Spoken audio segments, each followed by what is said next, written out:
स्वागत है आप सभी का एक नई वीडियो में। आज की वीडियो आप सभी के लिए बहुत ज़्यादा इंपॉर्टेंट होने वाली है। इस वीडियो के अंदर मैं आप सभी को प्रश्नावली 4.1 के सभी क्वेश्चनों को सॉल्व कराऊंगा। अगर आप सभी को प्रश्नावली 4.1 के किसी भी क्वेश्चन को सॉल्व करने में समस्या आ रही है या कोई ऐसा क्वेश्चन है जो समझ में नहीं आ रहा है तो आपको इस वीडियो को बड़े ध्यान से देखना है।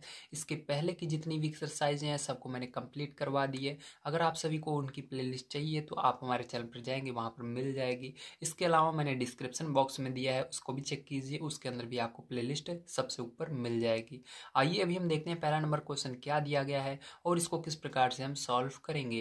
तो पहला नंबर क्वेश्चन आपको दिया गया है, निम्नलिखित सारणी के अंतिम स्तंभ को पूरा कीजिए। तो आपको जैसे कि देख सकते हैं इसका अंतिम स्तंभ ये वाला है, आपको इसको पूरा करना है। तो इसके अंदर दिया गया है सबसे पहले क्रम संख्या, उसके बाद समीकरण आपको दिया गया है, उसके बाद चर का मान दिया गया है आपको। अब आपसे लास्ट में पूछा जा रहा है बताइए कि समीकरण संतुष्ट होती है या नहीं, हाँ या नहीं।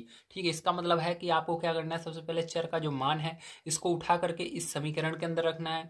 अगर इसके अंदर दोनों पक्ष LHS और RHS दोनों बराबर हो जाते हैं, यानी बायां पक्ष और दायां पक्ष दोनों बराबर हो जाता है, तो आपको यहाँ पर हाँ लिखना है। अगर दोनों बराबर नहीं होते हैं तो आपको नहीं लिखना है। तो किस प्रकार से करेंगे, आइए चलते हैं कॉपी पर और एक एक क्वेश्चन को बहुत ही अच्छी तरीके से समझते हैं।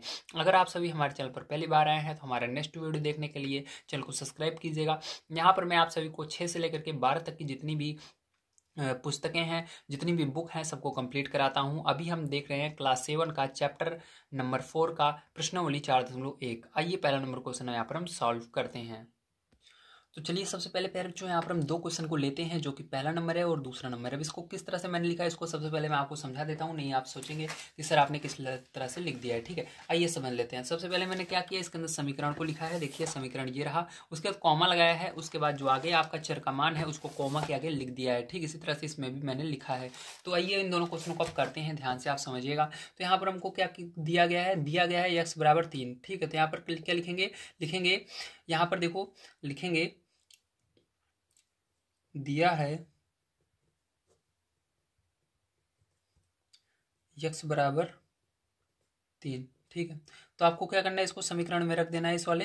तो x + 3 = 0। ठीक है, अब यहाँ पर x का मान उठा करके रख देंगे। तो यहाँ पर x का मान रखोगे तो क्या हो जाएगा, ये 3 प्लस ये आगे वाला जो संख्या रहती है चेंज नहीं होती है, ऐसी ही रहेंगी। तो आपका 3 + 3 = 0। ठीक है, अब देखो दोनों को जोड़ो तो कितना हुआ, 3 3 6 = 0। तो देखो आपका ये LHS है, इस तरफ जो आता है बाई तरफ जो आता है उसको बायां पक्ष कहते हैं और जो दाएं तरफ आता है दायां पक्ष कहते हैं। इसको हिंदी में LHS यानी लेफ्ट हैंड साइड और RHS मतलब राइट हैंड साइड, दोनों बराबर होने चाहिए। देखो एक तरफ 6 आ रहा है, एक तरफ 0 आ रहा है, तो ये बराबर नहीं है। तो हम लिख देंगे LHS does not equal RHS। ठीक है, तो ये आपका नहीं रहेगा। जब इसके अंदर आपका दोनों बराबर रहेंगे तो हाँ लिखना है। जब आपका दोनों बराबर नहीं आते हैं तो यहाँ पर आपको क्या करना है, इसमें नहीं लिखना है। ठीक, तो ये पहले वाले में क्या लिखोगे, नहीं लिखोगे। क्यों लिखोगे, क्योंकि दोनों बराबर नहीं आए हैं। ठीक है, अगर दोनों बराबर आ जाएंगे तो हम यहाँ पर क्या लिखेंगे, हाँ लिखेंगे। ठीक है, चलो अब दूसरा वाला देखते हैं यहाँ पर। तो ध्यान से आपको समझना है। तो इसके अंदर भी हम लिखेंगे दिया है x बराबर हमको क्या 0। ठीक है, तो अब क्या करेंगे, इसको समीकरण को उतार लेंगे। तो यहाँ पर समीकरण को हम यहाँ से लिख लेते हैं। तो यहाँ से हमने समीकरण को लिखा था, निशान में लगा देता हूँ। ठीक है, अब यहाँ पर समीकरण को लिख देंगे x + 3 = 0। ठीक है, अब x का मान हमको क्या दिया गया, 0, तो x को हटाकर 0 रख देना है। तो यहाँ पर 0 रख देंगे +3, ठीक है, बराबर 0। अब देखो 0 और 3 जोड़ने पर आपको पता है कितना होता है आपका, 0 किसी भी संख्या के अंदर नहीं जुड़ता है। ठीक है, तो ये 0 हट जाता है अगर 0 रहता है तो ये 3 ही आएगा बराबर 0। तो क्या दोनों बराबर आ रहे हैं, दोनों साइड नहीं आ रहे हैं। तो यहाँ पर भी आपका LHS does not equal RHS। तो इस वाले में भी आपको, सेकंड वाले में भी नहीं लिख देना है क्योंकि दोनों बराबर नहीं आ रहे हैं। ठीक है, चलिए इसके आगे अब देखते हैं अगला क्वेश्चन। तो यहाँ पर आइए देखते हैं अब हम तीसरा और चौथा क्वेश्चन किस प्रकार से होगा। तो यहाँ पर भी आपको क्या दिया गया, x बराबर -3 दिया गया है। तो यहाँ पर हम लिख देंगे दिया है x बराबर -3। अब यहाँ पर x का मान उठाकर रख देना है। तो यहाँ पर समीकरण चलिए लिख लेते हैं, x + 3 = 0। ठीक है, तो हमेशा मान को समीकरण में रखा जाता है। तो यहाँ पर x बराबर हमको -3 दिया गया, तो x को हटा करके -3 कर देना है, प्लस यहाँ पर 3 हो जाएगा। ठीक है, +3 = 0। अब देखो एक प्लस में एक माइनस में मतलब दोनों आपस में कट जाएंगे, वो सेम संख्या है और एक प्लस में एक माइनस में है तो कट जाएगा। तो यहाँ पर क्या बचेगा आपका, जीरो बच जाएगा, या ऐसे कह सकते हो घट गया, 3 में से 3 गया, जीरो हो जाएगा, तो बराबर जीरो। तो यहाँ पर आपका LHS बराबर RHS दोनों क्या आ रहे हैं, बराबर आ रहे हैं, जीरो जीरो आ रहे हैं। तो ये वाला क्या होगा, इसके अंदर हाँ होगा, मतलब सही है। ठीक है, तो इस वाले में आपको तीसरे वाले में क्या लिखना है, हाँ लिखना है। इस वाले में आप क्या लिखोगे, नहीं लिखोगे। ठीक है, पहले वाले में। और दूसरे वाले में क्या लिखोगे, दूसरे वाले में भी नहीं लिखोगे क्योंकि दोनों बराबर नहीं आ रहे हैं। और तीसरे वाले में हाँ लिखोगे क्योंकि दोनों बराबर आ रहे हैं दोनों साइड। ठीक है, LHS और RHS। अब चलिए देखते हैं चौथा नंबर में क्या होगा। तो इसके अंदर भी आपको दिया गया x बराबर 7। ठीक, तो यहाँ पर लिख देंगे दिया है। ठीक है, उसके बाद x का मान यहाँ पर उठाकर पहले समीकरण एक बार इसको लिख लेते हैं, x बराबर 7 दिया गया है। उसके बाद समीकरण को लिख लेना है, x माइनस 7 बराबर 1। उसके बाद x का मान क्या है आपका, यहाँ पर 7 दिया गया है तो 7 माइनस 7 हो जाएगा बराबर 1, जीरो नहीं है, 1 है। तो यहाँ पर क्या करेंगे, इसको घटा देंगे, 7 में 7 जाएगा, यहाँ पर जीरो आ जाएगा, बराबर एक साइड 1 आ रहा है। तो देखो एक तरफ जीरो आ रहा है, एक तरफ 1 आ रहा है, दोनों बराबर नहीं है। ठीक है, तो यहाँ पर आपको लिख देना है LHS does not equal RHS। ठीक, मतलब दोनों बराबर नहीं आ रहे हैं, तो यहाँ पर भी नहीं हो जाएगा। ठीक है, तो चलिए इसके आगे अब देखते हैं हम अपना अगला क्वेश्चन। तो चलिए यहाँ पर सर्वप्रथम मैंने क्या किया है, 4 क्वेश्चन लिखे हैं। ठीक है, उसके आगे के तो 5, 6, 7, 8 नंबर के क्वेश्चन हम यहाँ पर देखने वाले हैं। तो आइए करते हैं। तो यहाँ पर देखो दिया है, सबसे पहले हम लिखेंगे x बराबर हमको क्या दिया गया है, 8 दिया गया है। ठीक है, 8 लिख लेंगे। अब उसके बाद समीकरण को उतार लेंगे। तो यहाँ पर दिया गया है x माइनस 7 बराबर 1। ठीक है, अभी x का मान कितना है, 8 है, तो यहाँ पर x को हटा करके 8 लिख देना, माइनस 7 कर देना बराबर 1। तो 8 में से 7 जाएगा तो 1 आएगा, बराबर इधर 1 है, तो दोनों बराबर है। तो यहाँ पर लिख देना LHS बराबर RHS। ठीक है, तो LHS बराबर RHS दोनों बराबर आ रहे हैं, इसलिए इसके अंदर हाँ रहेगा। ठीक है, आपको क्या लिखना है बुक में, हाँ लिखना है। चलो इसके आगे देखते हैं अब हम अगला क्वेश्चन। तो ये आपका 6 नंबर का क्वेश्चन है। तो यहाँ पर देखो सबसे पहले लिखेंगे दिया है, आपको क्या दिया गया है, तो दिया है हमको x बराबर, दिया है x बराबर 0। ठीक है, तो अब इसको उतार लीजिए समीकरण को। तो 5x बराबर 25 हो जाएगा। यहाँ पर x को हटा करके 0 रखना है, तो x को हटाएंगे, देखो दोनों जुड़े हुए हैं, बीच में कोई भी चिन्ह है प्लस माइनस का, तो मतलब गुणे में है, तो गुणा लगा देना है, 0 बराबर 25। तो यहाँ पर देखो 5 का गुणा 0 में होगा, 0 बराबर 25 आ रहा है, दोनों बराबर नहीं है क्योंकि एक तरफ 0 एक तरफ 25। तो LHS does not equal RHS दोनों बराबर नहीं है। ठीक है, इसलिए यहाँ पर क्या आ जाएगा, नहीं आ जाएगा। चलो इसलिए आगे देखते हैं। अब इसके आगे अब हम देखते हैं अगला क्वेश्चन जो है हमारा 7 नंबर का, किस प्रकार से होगा ध्यान से आपको समझना है। तो 7 नंबर का क्वेश्चन आपको यहाँ पर दिया गया है। ठीक है, तो आपको क्या दिया है, 5x बराबर 25 और x का मान दिया गया है 5। तो यहाँ पर लिखेंगे x बराबर हमको दिया है 5। ठीक है, तो यहाँ पर समीकरण को लिख लेते हैं, 5x बराबर 25। ठीक है, अब यहाँ पर मान रख देंगे, x का 5 है, तो यहाँ पर 5 गुणे में, क्योंकि ये गुणे में रहता है, कोई भी चिन्ह बीच में नहीं रहता, बिल्कुल जुटे हुए रहते हैं। तो अब x की जगह 5 लिख देंगे बराबर 25। तो 5 25, इधर भी क्या आ जाएगा, 25 आ जाएगा, गुणा करोगे तो इधर 25 आ रहा है, दोनों बराबर आ रहे हैं। तो यहाँ पर LHS बराबर RHS आपका हो जा रहा है। ठीक है, लिख देंगे LHS बराबर RHS। ठीक है, तो ये क्या हो जाएगा यहाँ पर, हाँ हो जाएगा। ठीक है, क्या हो जाएगा, हाँ हो जाएगा। चलो इसके आगे देखते हैं। तो इसके आगे देखिए, यहाँ पर हम लिखेंगे दिया है हमको x का मान क्या दिया है, लिख लेते हैं, माइनस मान दिया गया है, तो x बराबर -5। ठीक है, अब इसके बाद समीकरण को हम उतार लेते हैं। तो समीकरण आपका 5x बराबर 25। ठीक है, तो यहाँ पर देखो आपको क्या करना है, 5 लिखना है, गुणा लगाना है, और x की जगह -5 रखना है, -5 बराबर 25। ठीक है, तो देखो इसको गुणा कर देना, तो 5 25, लेकिन माइनस है तो माइनस लगा रहेगा, तो माइनस का 25 आ जाएगा, बराबर इधर 25 हो जाएगा। ठीक है, अब देखो ये माइनस में ये प्लस में दोनों बराबर नहीं हो सकते हैं, क्योंकि ये एक में माइनस है, एक में 25 है। ठीक, माइनस का मतलब होता है कि ये घाटे में चल रहा है, और 25 का मतलब ये फायदे में चल रहा है, तो दोनों अलग अलग हुए, इसलिए यहाँ पर LHS does not equal RHS, LHS does not equal RHS। ठीक है, इसलिए यहाँ पर क्या रहेगा, नहीं रहेगा, आपका क्या रहेगा, नहीं। ठीक है, समझ में आया, वेरी गुड। चलिए इसके आगे अब देखते हैं। तो देखिए इसके आगे आपका 9 नंबर का क्वेश्चन दिया गया है, यम बटे 3 बराबर 2। ठीक है, और यम का मान दिया गया -6। तो यहाँ पर हम लिख देंगे दिया है यम बराबर -6। ठीक है, अब यहाँ पर क्या करेंगे, लिखेंगे यम बटे 3 समीकरण को बराबर 2। ठीक है, अब यम का मान रख दीजिए -6, तो यहाँ पर लिख देंगे -6 बटे में 3 है बराबर 2। ठीक है, तो यहाँ पर देखिए आप इसको क्या करेंगे, जब सरल करेंगे 3 से इसको भाग देंगे तो क्या हो जाएगा आपका, यहाँ पर ये 3 दूनी 6, मतलब माइनस में है तो माइनस लगा रहेगा, और यहाँ पर 2। ठीक है, तो यहाँ पर क्या दोनों बराबर आ रहे हैं, एक में माइनस में एक में प्लस है, नहीं आ रहे हैं, तो यहाँ पर लिख देना LHS does not equal RHS। ठीक है, मतलब दोनों बराबर नहीं आ रहे हैं, इसलिए इसके अंदर भी नहीं होगा। ठीक है आपका। अब चलिए इसके आगे हम देखते हैं ये वाला क्वेश्चन किस प्रकार से होगा। तो इसके अंदर जैसा कि आप सभी देख सकते हैं यहाँ पर क्या दिया गया है, m बराबर 0 दिया गया है, तो यहाँ पर लिख देंगे दिया है। ठीक है, m बराबर 0, तो इसको उतार लेंगे समीकरण को, तो m बटे में 3 बराबर 2। ठीक है, तो यहाँ पर देखिए क्या हो जाएगा, इसके बाद m का मान 0 रख देंगे, बटे में 3 रख देंगे, बराबर 2 रख देंगे। ठीक है, अब इसके बाद क्या होगा, 3 से भाग दोगे 0 आ जाएगा, बराबर 2 आ जाएगा। तो देखो दोनों बराबर नहीं है, एक तरफ 0 एक तरफ 2 आ रहा है, तो यहाँ पर लिख देंगे LHS does not equal RHS। ठीक है, तो इसके अंदर भी नहीं आएगा। चलो इसके बाद लास्ट क्वेश्चन 11 नंबर का हम देख लेते हैं, यहाँ पर क्या दिया गया और इसको किस प्रकार से करेंगे, बड़े ध्यान से आपको समझना है। तो यहाँ पर देखिए इसके अंदर आपको लिखना है, सबसे पहले दिया है। ठीक है, क्या दिया गया है आपको, m का मान, तो m का मान आपको दिया गया है 6, तो m बराबर 6 लिख देना। उसके बाद समीकरण को उतार लेते हैं, तो m बटे में 3 बराबर 2। ठीक है, तो यहाँ पर मान को रखेंगे, m का मान 6 रख देंगे, बटे में 3 बराबर 2, भाग दे दो उससे, तो क्या आएगा, 3 दूनी 6, 2 बार में जाएगा 2। तो देखो दोनों तरफ क्या आ रहे हैं, बराबर आ रहे हैं, 2 2। ठीक है, तो यहाँ पर क्या लिख देना, LHS बराबर RHS, क्योंकि दोनों बराबर आ रहे हैं, इसके अंदर कोई भी माइनस नहीं लगा हुआ है, तो LHS बराबर RHS। ठीक है, और इसके अंदर क्या हो जाएगा, हाँ हो जाएगा। आपका समझ में आया, वेरी गुड। चलिए यहाँ पर आपको पहला नंबर क्वेश्चन समाप्त होता है। चलते हैं अगले क्वेश्चन की तरफ, उसको पढ़ते हैं और उसको भी हम क्या कर लेते हैं, सॉल्व कर लेते हैं। ध्यान से आपको समझना है।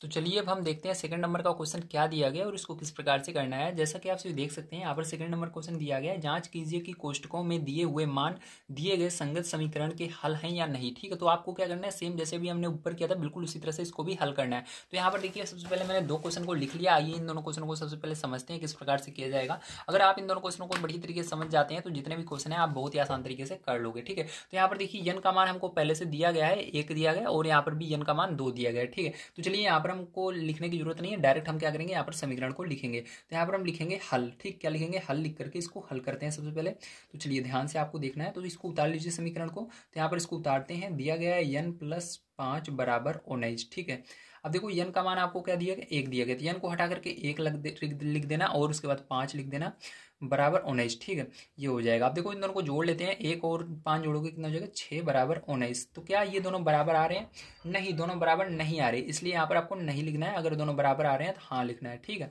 तो ये नहीं आएगा इसके अंदर। अब चलो इसके अंदर आपको आगे देखते हैं। अब इसके अंदर आपको यहाँ पर बी नंबर का क्वेश्चन जो है इसको किस प्रकार से करना है। तो इसके अंदर भी सबसे पहले हम हल लिख लेते हैं। हल लिखने के बाद आपको क्या करना है, यहाँ पर इसको उतार लेना है समीकरण को। तो 7n + 5 = 19। ठीक है, तो इसको उतार लिया हमने। अब देखो n का मान -2 है, तो यहाँ पर क्या करना है आपको, देखो दोनों बिल्कुल जुड़े हुए हैं, मतलब दोनों गुणे में है। तो यहाँ पर 7 गुणा n का मान क्या लिख देना, -2 लिख देना, +5। ठीक है, बराबर क्या लिखोगे, 19 लिख दोगे। ठीक है, अब देखो इसके बाद क्या करोगे, 7 दूनी 14 और माइनस है तो माइनस लगा देना, प्लस में 5 लिख देना। ठीक है, बराबर क्या करोगे, 19 लिख दोगे। अब देखो यहाँ पर क्या करोगे, ध्यान से देखना, 14 में से क्या करना है आपको, 5 घटाना है। क्यों घटाना है, क्योंकि दोनों चिन्ह अलग अलग हैं, ये माइनस में ये प्लस में। अगर अलग अलग चिन्ह रहते हैं, चाहे वो चिन्ह कहीं पर हो, आगे पीछे, चाहे यहाँ पर माइनस हो यहाँ पर प्लस हो, चिन्ह अलग अलग रहने चाहिए बस। ठीक है, आगे पीछे संख्याएं हो सकती हैं, चिन्ह भी आगे पीछे हो सकते हैं, उससे मतलब नहीं है। चिन्ह अलग अलग रहता है तो घटता है। तो यहाँ पर 14 में से 5 घटा दोगे तो कितना है, 11। लेकिन बड़ी संख्या का जो चिन्ह रहेगा वही चिन्ह लगता है। बड़ी संख्या कौन, इनमें से कौन सी है, ये वाली है। तो यहाँ पर क्या आएगा, माइनस आएगा, बराबर इस साइड क्या बचा, 19 बचा। देखो क्या दोनों बराबर आ रहे हैं, तो नहीं आ रहे हैं, तो यहाँ पर आपको क्या लिख देना है, नहीं लिख देना है। ठीक है, चलिए इसके आगे अब हम देखते हैं किस प्रकार से किया जाएगा।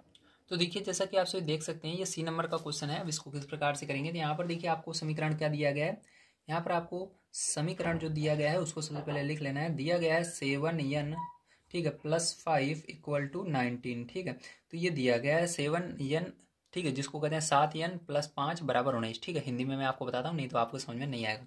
चलिए अब देखो यहाँ पर n का मान 2 दिया गया, तो यहाँ पर क्या करेंगे, फिर जो ध्यान समझना है, यहाँ पर क्या करेंगे हम 7 लिखेंगे, उसके बाद गुणा लगाएंगे, क्योंकि दोनों जुड़े हुए हैं, गुणे का संबंध रहता है। n का मान हमको 2 दिया गया, 2 लिख देना, n को हटा करके उसका तो प्लस लगाना, 5 लिख देना, बराबर फिर 19 लिख देना। ठीक है, अब देखो उसके बाद क्या करोगे आप, यहाँ पर 7 का गुणा 2 में करोगे तो 7 दूनी 14 हो जाएगा, प्लस यहाँ पर 5 लिखोगे, बराबर यहाँ पर 19 है, 19 लिख दोगे। अब देखो 14 और 5 दोनों प्लस में है तो दोनों जुड़ जाएंगे, जोड़ लीजिए। अगर एक समान चिन्ह रहते हैं, चाहे प्लस प्लस रहे या माइनस माइनस रहे, जुड़ जाता है। तो ये दोनों जुड़ जाएंगे तो 19 हो जाएगा, 19 बराबर 19, तो दोनों बराबर आ रहे हैं, इसलिए इसके अंदर हाँ लिख रहेगा। क्या लिखना है आप? हाँ लिखोगे, ठीक है। तो यहाँ पर हाँ हम लिख देंगे। अब चलिए इसी तरह से इसको देखते हैं, डी नंबर का क्वेश्चन। तो इसके अंदर भी हम क्या लिखेंगे?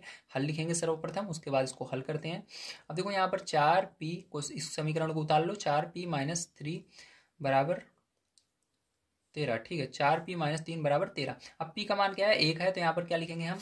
यहाँ पर p का मान 1 लिख देंगे। तो 4 गुणे लगा करके p का मान 1 लिख देना, ठीक है, इस तरह से। अब उसके बाद क्या करोगे?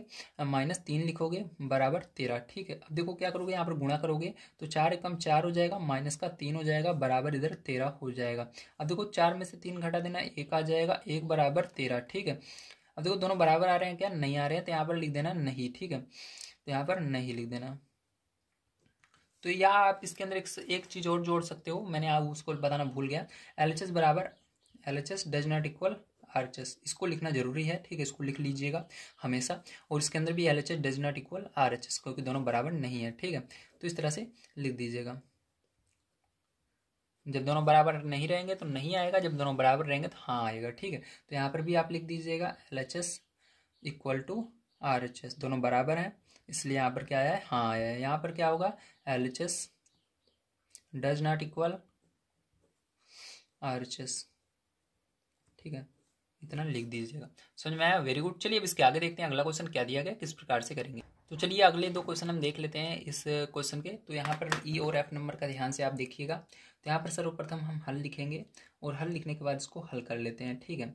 अब देखो यहाँ पर इसको हल करेंगे, ध्यान से आपको समझना है। तो इसको क्या करेंगे, समीकरण को उतार लेते हैं। तो 4p माइनस 3 इक्वल टू 13, है ना। इतना इंग्लिश तो पैर जो आपको आता ही होगा, ठीक है। अगर ना आए तो कमेंट करके बताइएगा। इतना आपकी, क्योंकि आपकी क्लास में सब्जेक्ट इंग्लिश होगा, उसके अंदर तो आपको पता ही होगा, ठीक है। लेकिन मैं यहाँ पर कुछ चीज़ें रहती है जिसको इंग्लिश में पढ़ना ज़्यादा अच्छा लगता है, ठीक है, इसलिए मैं इस समीकरण को इंग्लिश में ही पढ़ता हूँ, इसके लिए आप समझ जाइएगा थोड़ा बहुत, ठीक है। तो देखिए पी का मान यहाँ पर -4 है, तो क्या करेंगे, यहाँ पर 4 गुणा लगाएंगे, पी का मान -4 रख देंगे, -3 बराबर 13 लिख देंगे, ठीक है। अब देखो यहाँ पर क्या करेंगे, माइनस है तो माइनस रहेगा, और 4 का गुणा 4 में करेंगे, 16 हो जाएगा, 4 चौक 16, और माइनस लगा देंगे इसके आगे, -3 बराबर 13। अब देखो मैंने बताया था अभी आपको, प्लस प्लस रहे या माइनस माइनस रहे, वैसे जुड़ता है, ठीक है। तो यहाँ पर देखो माइनस माइनस दोनों संख्या में है, तो दोनों जुड़ जाएंगे, 16 और 3 जोड़ लो, कितना हो जाएगा आपका? 19 हो जाएगा। लेकिन जो चिन्ह रहता है वही लग जाता है, तो यहाँ पर देखो दोनों माइनस में है, तो माइनस लग जाएगा, बराबर 13। तो ये क्या हो जाएगा? LHS does not equal RHS, मतलब दोनों बराबर नहीं आ रहे हैं, तो यहाँ पर दोनों बराबर नहीं रहेंगे। इसके अंदर भी आपको क्या लिख देना है? नहीं लिख देना है, ठीक है। तो यहाँ पर नहीं लिखिए। चलिए इसके आगे देखते हैं लास्ट वाला। तो इसको हम हल लिख करके इसको भी हल करते हैं। तो यहाँ पर ध्यान से देखना। तो यहाँ पर लिखेंगे 4p माइनस 3 बराबर 13, ठीक है। अब देखो इसके अंदर क्या करना है आपको, p का मान 0 रख देना है। कितना रखना है? 0 रखना है। तो यहाँ पर चलो 4 गुणे p का मान 0 रख दिया, -3 बराबर 13, ठीक है। अब देखो जी क्या हो जाएगा, 4 का गुणा 0 में होगा, 0 हो जाएगा, -3 बराबर 13 हो जाएगा, ठीक है। यहाँ रखना किसी भी संख्या के अंदर 0 का अगर गुणा होता है वो 0 हो जाएगा, तो ये इसके अंदर 0 का गुणा होगा तो ये भी 0 हो जाएगा। अब यहाँ पर देखो बचा -3 बराबर 13, ठीक। 0 का कोई भी मात्रा नहीं रहता, इसको हटा देते हैं डायरेक्ट, आप ध्यान रखना।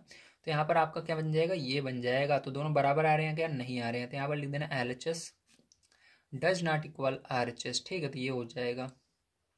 इसके अंदर भी क्या लिख दोगे? नहीं लिख दोगे, ठीक। क्या लिखोगे? नहीं। चलो ये हो गया आपका समाप्त। अब चलिए अगले क्वेश्चन पर चलते हैं, तीसरा नंबर, उसको पढ़ते हैं और उसको भी सॉल्व करते हैं। तो देखिए फिर जो आपका तीसरा नंबर क्वेश्चन यहाँ पर दिया गया है, प्रश्न और भूल विधि से निम्नलिखित समीकरणों को हल कीजिए, ठीक। तो यहाँ पर आपको क्या करना है, इन समीकरणों को हल करना है, वो भी प्रश्न और भूल विधि। तो चलिए देखते हैं किस प्रकार से किया जाएगा। तो यहाँ पर मैंने दोनों क्वेश्चनों को लिख लिया, आपको ध्यान से देखना है कि इसको किस प्रकार से हम करेंगे, ठीक है। तो इसको करना बहुत ही आसान है, बस आपको ध्यान से देखना होगा, ठीक है। अब ध्यान से समझिए। तो यहाँ पर क्या करना है, सबसे पहले आपको हल लिख करके इसको हल करना है, ठीक है। तो देखिए ये आपकी जो विधि रहेगी, ये प्रयत्न या भूल विधि इसी को कहते हैं, ठीक है। चलिए हम देखते हैं। तो देखो इसको करने के लिए आपको क्या करना होगा, जो जिसके अंदर ABCD का अक्षर रहेगा उसको एक साइड रखना है। तो देखो इसके अंदर P आ रहा है, मतलब ये ABCD का अक्षर है, ठीक है। तो इसको एक साइड रखेंगे। तो यहाँ पर क्या लिखेंगे? 5p, ठीक है। एक बार इसको उतार लेते हैं पूरे को। 5p + 2 = 17। ठीक है, हमने उतार लिया। अब देखो उसके बाद क्या करना है, इस 5p को इधर रखना है, तो 5p इधर रहेगा और जितनी भी संख्या रहेंगी उनको उधर भेज देना है। तो बराबर के इस साइड भेज देंगे तो बराबर इधर आ जाएगा बीच में, और ये जो 17 है अपनी जगह है, लेकिन ये जो 2 था देखो इस साइड था, इसको उधर ले जाएंगे। बराबर के इस साइड ले जाने पर क्या होता है, चिन्ह बदल जाता है। तो ये प्लस में था, जब बराबर के इस साइड आएगा तो किस में हो जाएगा, माइनस में हो जाएगा। ठीक है, तो यहाँ पर क्या लिखाएंगे, माइनस लगा करके 2 लिख देंगे। अब देखो उसके बाद क्या करना है, आपको 5p को ऐसे रहने देना है। अब यहाँ पर देखो 17 में से 2 घटा देंगे तो 15 बचेगा। अब देखो 5 यहाँ पर भी संख्या है, तो संख्या संख्या की तरफ जाएगी, लेकिन यहाँ पर देखो ये प्लस में नहीं है, ठीक है, ना तो माइनस में है, तो ये गुणे में है दोनों। तो ये कैसे जाएगी, तो अगर गुणे में रहती है वो उल्टा हो जाती है। जैसे ये प्लस में था उधर गया उल्टा हो गया, माइनस में हो गया। ये गुणे में है इधर, 5 उधर जाएगा बटे में हो जाएगा, मतलब भागे में हो जाएगा। तो p बराबर क्या हो जाएगा, बटे में चला जाएगा, तो 15 बटे में 5 हो जाएगा। 5 से भाग देना है 15 में, तो 5 का पारा पढ़िए 15 कितनी बार में आता है, तो p बराबर 5×3 = 15, 3 बार में आता है। तो इसका आंसर क्या हो जाएगा, p का 3 आ जाएगा। तो यही आपको कह रहा था, इसका मान बताइए, तो ये हो जाएगा। चलिए इसी तरह से इसको हल कर लेते हैं, ध्यान से देखिएगा। अब इसको किस प्रकार से करेंगे, तो इसको करने के लिए सबसे पहले क्या करना है, आपको इसको उतार लेना है। 3m - 14 = 4। ठीक है, अब क्या करेंगे, इसके बाद 3m को इधर रखना है और सबको उधर भेज देना है संख्या को। देखो ये माइनस में उधर जाएगा, उल्टा हो जाएगा, प्लस में हो जाएगा। तो 4 अपनी जगह है, इसको उधर भेजेंगे, प्लस में हो जाएगा 14। अब देखो यहाँ पर 3m बराबर क्या हो जाएगा, तो इसको क्या करेंगे, जोड़ लेंगे तो 18 हो जाएगा। अब देखो ये 3 जो है ये क्या है, गुणे में है इधर, और संख्या है तो उधर जाएगा, तो गुणे में रहेगा उधर जाएगा तो क्या हो जाएगा, बटे में हो जाएगा, तो इधर बटे में आ गया। अब भाग दे देंगे इसके अंदर, तो 3 बराबर क्या हो जाएगा, 3×6 = 18, तो 6 बार में चला गया। तो ये हो जाएगा इसका करेक्ट आंसर, आपको पता चल गया होगा। तो प्यारे जो आपको यदि समझ में आ रहा है तो प्लीज़ वीडियो को लाइक कीजिएगा, चैनल को सब्सक्राइब कीजिएगा। आइए चलते हैं इसके बाद अगले क्वेश्चन पर, उसको पढ़ते हैं और उसको भी हम सॉल्व कर लेते हैं। तो देखिए प्यारे जो चौथा नंबर क्वेश्चन आपको बहुत ही इंपॉर्टेंट है, इसको बड़े ध्यान से आपको समझना है। अगर आप इस क्वेश्चन को बढ़िया तरीके से समझ जाते हो तो आप सभी क्वेश्चन इस तरह के कर पाओगे। ठीक है, तो चलिए देखते हैं। दिया गया आपको निम्नलिखित कथनों के लिए समीकरण दीजिए। तो आपको क्या करना है, इन सभी समीकरणों को पढ़ना है और इसको क्या करना है, इस तरह से समीकरण, इसको क्या करना है, आपको समीकरण में बदलना है। ये कथन में है और इस तरह से समीकरण में आपको बदलना है। तो देखो पहला नंबर दिया गया, संख्याओं x और 4 का योग 9 है। तो इसको किस तरह से करेंगे, मतलब आपको x और 4 का जोड़ करके 9 लाना है। तो इसका मतलब ये होगा कि आप इस तरह से लिखेंगे। ठीक है, देखिए नीली पेन से लिखेंगे यहाँ पर। ठीक है, तो यहाँ पर क्या लिखेंगे आप, यहाँ पर लिखेंगे पहले नंबर संख्या कौन सी, x को और 4 को जोड़ने पर। तो ये x और 4, तो x और 4 के बीच, x और 4 के बीच में क्या लगेगा, प्लस लगेगा, तभी जुड़ेगा, तो जोड़ का निशान लगेगा। ठीक है, तो जो इसके अंदर बोला जाएगा उसको क्या करना है, चिन्ह में बदलना है। तो इसके अंदर जोड़ मतलब चिन्ह क्या लगाते हैं, जोड़ के लिए प्लस लगाते हैं, तो प्लस लगाया, तो दोनों को जोड़ोगे तो क्या आना चाहिए, 9 आना चाहिए। तो बराबर करके जो आना चाहिए उसको बराबर के दूसरी साइड लिखा जाता है, तो यहाँ पर 9 लिख देंगे। तो ये क्या हो जाएगा, इसका आंसर हो जाएगा। चलिए इसके बाद देखते हैं इसका अगला क्वेश्चन। तो इसके अंदर दिया गया है आगे, y में से 2 घटाने पर, तो y में से 2 घटाने पर 8 प्राप्त होता है। तो y में से 2 घटाना है, तो यहाँ पर y लिखेंगे, घटाने के लिए क्या लगाते हैं, माइनस लगाते हैं। कितना घटाना है, 2 घटाने पर कितना प्राप्त होता है, आपको 8 प्राप्त होता है। तो बराबर के दूसरी साइड जो प्राप्त होता है उसको लिखा जाता है, तो 8 को लिख देंगे बराबर के दूसरी साइड। ठीक है, जो रिजल्ट आता है हमेशा, जो प्राप्त होता है मतलब जो आंसर आएगा उसको दूसरी तरफ। तो अच्छा, जब y में से 2 घटाओगे तो कितना कह रहा है, आना चाहिए 8 आता है, तो इसको बराबर के दूसरी साइड आपको लिखना होता है। ठीक है, अब देखो उसके बाद तीसरा नंबर क्वेश्चन इसका देख लेते हैं किस प्रकार से होगा। तो तीसरा नंबर दिया गया है इसका, a का गुणा 10, a का 10 गुना 70 है। तो a का 10 गुना, तो गुना मतलब गुणा करना है, a और 10 का गुणा करने पर 70 आएगा, मतलब 70 को दूसरी तरफ लिखेंगे। ठीक है, तो a और 10 का चलिए पहले गुणा करते हैं। तो यहाँ पर लिखेंगे a गुणे 10। ठीक है, एक सेकंड, a गुणे कितना 10, हाँ, a गुणे 10 बराबर कितना आएगा, 70 आएगा। ठीक है, तो इस तरह लिखना है। अब इसको देखो सही से लिखेंगे तो आपको पता है संख्या को पहले लिखा जाता है, तो गुणा करके लिखेंगे तो 10 आगे आ जाएगा, a इसके पीछे आ जाएगा, बराबर 70 आ जाएगा। तो ये क्या हो जाएगा, ये आंसर हो जाएगा। चलो इसके बाद अब इसका 4 नंबर का देखते हैं। तो 4 नंबर का क्वेश्चन आपको दिया गया है यहाँ पर, संख्या b को 5 से भाग देने पर। तो b को 5 से भाग दो तो b भागे 5, तो मतलब b पहले रहेगा, भाग का निशान लगाएंगे 5। ठीक है, जैसे बोल रहा है उसी तरह से करना है। तो भाग देने पर क्या होता है, अब देखो ध्यान से, भाग देने पर 6 प्राप्त होता है। तो जो प्राप्त होता है उसको बराबर के दूसरी साइड, तो 6 लिख देना।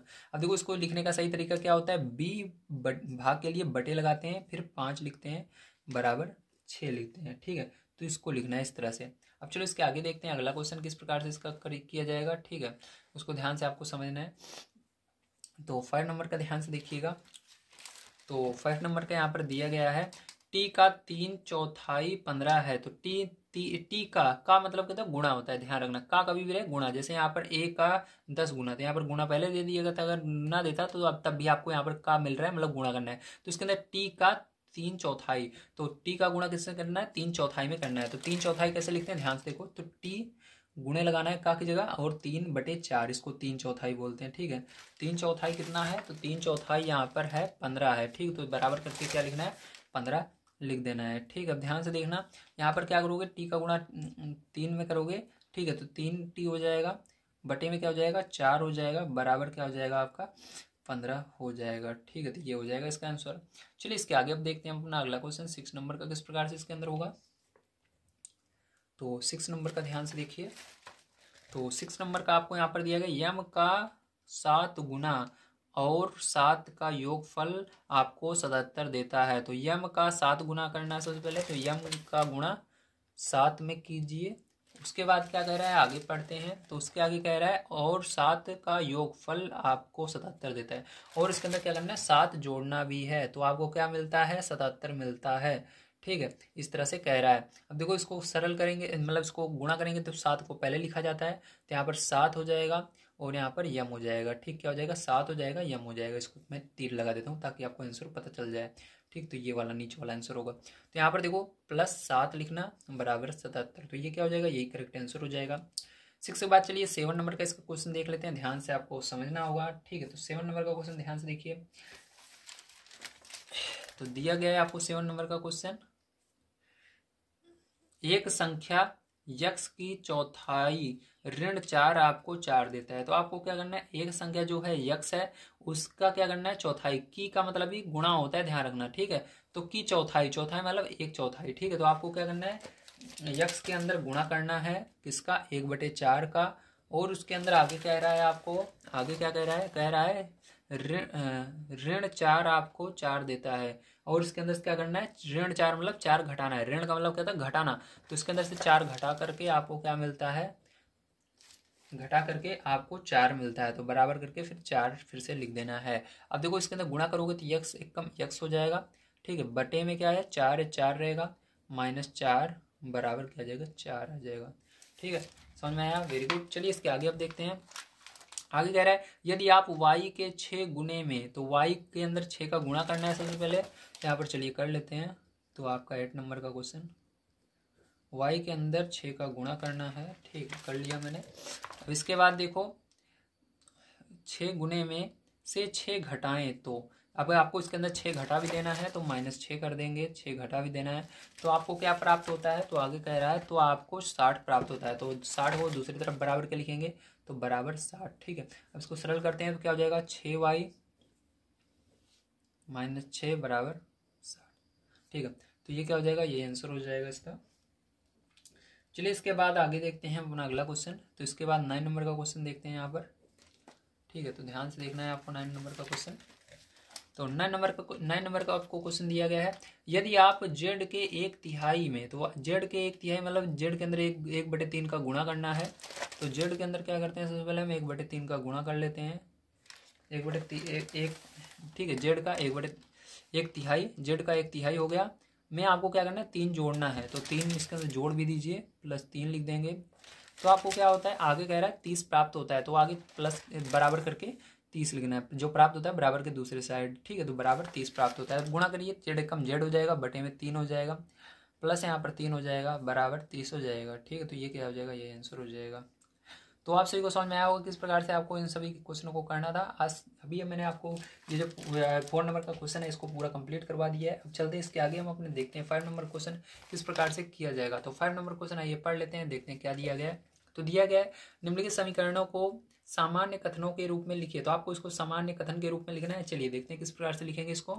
तो देखिए पहला नंबर क्वेश्चन आपको दिया गया p + 4 = 15। तो इसको आप किस तरह से लिखेंगे, इसको लिखेंगे आप संख्या p और 4 का योग 15 देता है, ठीक है। इसी प्रकार दूसरा है m - 7 = 3। तो इसको किस प्रकार से लिखेंगे, m में से 7 घटाने पर 3 प्राप्त होता है, ठीक है। इसी तरह देखो 2m = 7। तो इसको किस प्रकार लिखेंगे, m का 2 गुना।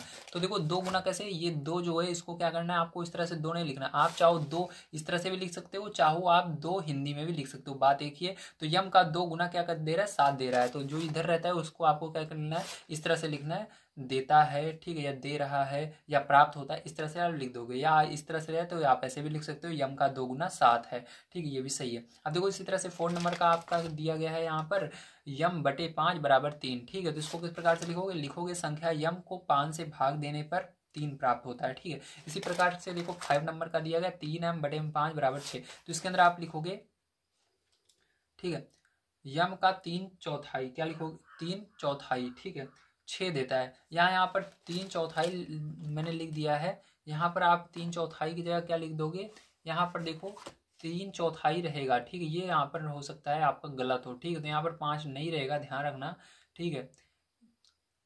तो यहाँ पर आपको चौथाई यानी 4 लिखना है, ध्यान रखना, ये हो सकता है बुक में गलत है यहाँ पर, ठीक है। तो एक बार आप मैच कर लीजिएगा, आपकी अगर नई वाली बुक है तो यहाँ पर 4 होगा, अगर नहीं आ रहा है तो यहाँ पर आप लिख दीजिएगा 3, यहाँ पर वैसे तो 4 ही रहेगा, ठीक, क्योंकि 3/4 ज़्यादा लिखने में सही पड़ता है, यहाँ पर 4 रहेगा ही रहेगा। अब देखो इसके अंदर आप लिखना है यम का 3/4 क्या है, 6 है, ठीक, तो ये हो जाएगा। अब देखो इसके अंदर आपको आगे देखना है, इसके अंदर आपका दिया गया है अगला 6 नंबर का, यहाँ पर 3p + 4 = 25, तो इसके अंदर आप लिखना p का 3 गुना, किसका, p का 3 गुना और 4 का योगफल 25 देता है, ठीक है, p का 3 गुना। देखो p के अंदर किसका गुना हो रहा है, 3 का हो रहा है, तो p का 3 गुना और योगफल कितना, 4 जोड़ने पर 25 प्राप्त होता है। इसी प्रकार से आप आगे इसके लिखोगे, ठीक है, इसके आगे आप लिखोगे 7 नंबर का, ठीक है, एक संख्या यक्स की चौथाई ऋण, एक संख्या यक्स की चौथाई ऋण, ठीक, तो इसका मतलब क्या होगा, देखो अगला वाला देखो ध्यान से, पहले तो इसको समझो। दिया गया 4p - 2 = 18, तो देखो 4 के अंदर p का गुणा हो रहा है, तो देखो यहाँ पर एक संख्या यक्स, तो मतलब यक्स का क्या हो रहा है, यहाँ पर चौथाई में गुणा हो रहा है या 4 में गुणा हो रहा है, आप इसे लिख सकते हो यक्स की चौथाई ऋण 2। तो आगे देखो क्या हो रहा है, ऋण 2 आ रहा है, मतलब इस पहले यक्स का 4 में गुणा हुआ चौथाई में, उसके बाद उसके अंदर से ऋण 2 किया गया, 2 घटाया गया, तो आपको क्या प्राप्त होता है, 18 प्राप्त होता है, इसलिए लिख देना आपको 18 देता है। आगे देखो इसके बाद अगला क्वेश्चन, p/2 + 2 = 8, तो इसके अंदर यदि आप p के आधे में, तो p का आधा कितना होगा, p का आधा आप जानते हो 1/2 होता है, तो p के अंदर अगर आप 1/2 करोगे तो यही होएगा p/2, इसका मतलब यही होगा। तो यदि आप p के आधे में 2 जोड़ें तो आपको 8 प्राप्त होता है, ठीक, तो ये हो जाएगा इसका आंसर। अब समझ में आया आप सभी को, वेरी गुड। चलिए इसके आगे चलते हैं, अब 6 नंबर क्वेश्चन पर उसको पढ़ते हैं और उसको भी कर लेते हैं। तो देखो 6 नंबर क्वेश्चन आपको यहाँ पर दिया गया है, निम्नलिखित स्थितियों में समीकरण बनाइए, ठीक, तो पहला नंबर दिया गया है, इरफान कहता है कि उसके पास परमित के पास जितने कंचे हैं उसके 5 गुने से 7 अधिक कंचे हैं। इरफान के पास 37 कंचे हैं, परमित के कंचों की संख्या को यम मान लीजिए। तो आपको यहाँ पर यम मानना है सबसे पहले, ठीक है, तो चलिए यहाँ पर मान लेते हैं। तो देखिए हमने यहाँ पर मान लिया, माना परमित के पास कंचों की जो संख्या है वो यम है। अब इसके बाद ध्यान से आपको समझना है क्या कह रहा है, कह रहा है इरफान कहता है कि उसके पास परमित के पास जितने कंचे हैं उसके 5 गुना, तो 5 का गुणा करना है यम में, तो क्योंकि कह रहा है कि परमित से 5 गुने हैं तो 5 का यम में गुणा होगा, तो यम गुणे 5, ठीक है, 5 गुना। अब देखो 5 गुने से 7 अधिक, तो 5 गुने से 7 अधिक, अधिक का मतलब जोड़ना, ठीक है, तो इसके अंदर 7 का अधिक कर दोगे, अधिक कभी भी आए तो मतलब उसके लिए प्लस लगाया जाता है, ठीक है। अब इसके बाद देखो आगे क्या कह रहा है, अधिक कंचे हैं, आगे कह रहा है इरफान के पास 37 कंचे हैं, तो कुल मिलाकर बराबर क्या कर देना है, 37 को कर देना है, ठीक है, 37। अब इसको क्या करना है, आपको थोड़ा सा हल करना है, मतलब इसको गुणा कर लेना है, तो यहाँ पर क्या हो जाएगा 5 यम, ठीक है, +7 = 37 हो जाएगा, तो यही क्या हो जाएगा, यही करेक्ट इसका आंसर हो जाएगा, ठीक है। चलिए इसके बाद इसका दूसरा नंबर देखते हैं, ये फर्स्ट नंबर था। अब चलिए इसका सेकंड नंबर का क्वेश्चन पढ़ लेते हैं। तो दिया गया है आपको सेकंड नंबर क्वेश्चन, लक्ष्मी के पिता की आयु 49 वर्ष है, उनकी आयु लड़की की आयु के 3 गुने से 4 वर्ष अधिक है। तो लक्ष्मी की आयु क्या मानना है, वाई मानना है, तो चलिए इसको मान लेते हैं। तो इस तरह से आप मान लेंगे, माना लक्ष्मी की आयु बराबर वायु वर्ष। अब इसके बाद फिर से क्वेश्चन को बढ़िया तरीके से हम देखेंगे। दिया गया है लक्ष्मी के पिता की आयु 49 वर्ष है, मतलब टोटल हमको दिया गया 49, तो इसको बराबर के दूसरी साइड आपको लिखना है, याद रखना है। अब आगे देखिए, उनकी आयु लड़की की आयु के 3 गुने, तो लड़की की आयु हमने माना है वाई, तो वाई के अंदर 3 का गुणा करना है, 3 गुने, ठीक है, 3 गुने से 4 वर्ष अधिक है, अधिक के लिए मैंने बोला था प्लस लगाना है, तो +4 कर देना, तो +4, ठीक है, बराबर करके क्या लिखेंगे हम, बराबर करके यहाँ पर पिता की आयु यहाँ पर देखो दी गई थी, उसको लिखना है बराबर करके 49, ठीक है, तो 49 लिख देंगे। अब किसको देखो सरल कर लेते हैं, गुणा कर, यहाँ पर गुणा करेंगे तो 3y हो जाएगा, +4 हो जाएगा, बराबर में 49 हो जाएगा, ठीक है। तो y को हमेशा पीछे लिखा जाता है, बस ये पीछे चला जाएगा, ये 3 आगे आ जाएगा, बस ठीक है, और गुणा का निशान हटा करके दोनों को एक साथ लिख देना है। तो ये आंसर हो जाएगा इसका। ठीक है, अब चलो इसके बाद अगला का देखते हैं इसका। तीसरा नंबर क्वेश्चन ध्यान से देखिएगा। दिया गया है, अध्यापिका बताती है कि उस उनकी कक्षा में एक विद्यार्थी द्वारा प्राप्त किए गए अधिकतम अंक प्राप्त किए गए न्यूनतम अंक का दुगना धन 7 है। प्राप्त किए गए अधिकतम अंक 87 है। न्यूनतम प्राप्त किए गए अंक को यल मानिए, यल लीजिए। ठीक, तो यहाँ पर आप क्या लेंगे, यल ले लेंगे। तो चलिए मान लेते हैं। माना विद्यार्थी द्वारा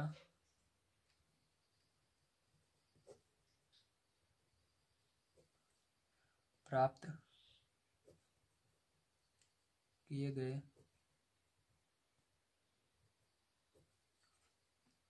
न्यूनतम अंक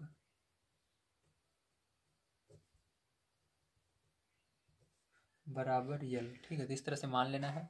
अब इसके बाद इसको करेंगे, ध्यान से आपको समझना है। तो यहाँ पर क्या करेंगे, यहाँ पर हम पढ़ेंगे एक बार। तो अध्यापिका बताती है कि उनके कक्षा में एक विद्यार्थी द्वारा प्राप्त किए गए अधिकतम अंक प्राप्त किए गए न्यूनतम अंक का कितना है, दुगना है। तो न्यूनतम अंक हमने यहाँ पर माना है यल। तो यल के अंदर क्या करेंगे, 2 का गुणा कर देंगे। दुगना है मतलब 2 का गुणा करेंगे। ठीक है, और धन 7 है तो धन मतलब जोड़ना, तो इसके अंदर 7 जोड़ देंगे। ठीक, आगे कहा जा रहा है आपको प्राप्त किए गए अधिकतम अंक 87 है। तो 87 जो है इसको बराबर दूसरे साइड लिख देना है और इसको गुणा कर लेना है। अब तो 2 आगे आ जाएगा, गुणा करोगे यल पीछे चला जाएगा, प्लस 7 बराबर 87। तो यही क्या हो जाएगा, आपका करेक्ट आंसर हो जाएगा। चलिए अब इसके आगे हम देखते हैं अपना अगला क्वेश्चन, जो कि है इसके बाद 4 नंबर का, और यही लास्ट क्वेश्चन है। इसको कर लेते हैं किस प्रकार से किया जाएगा।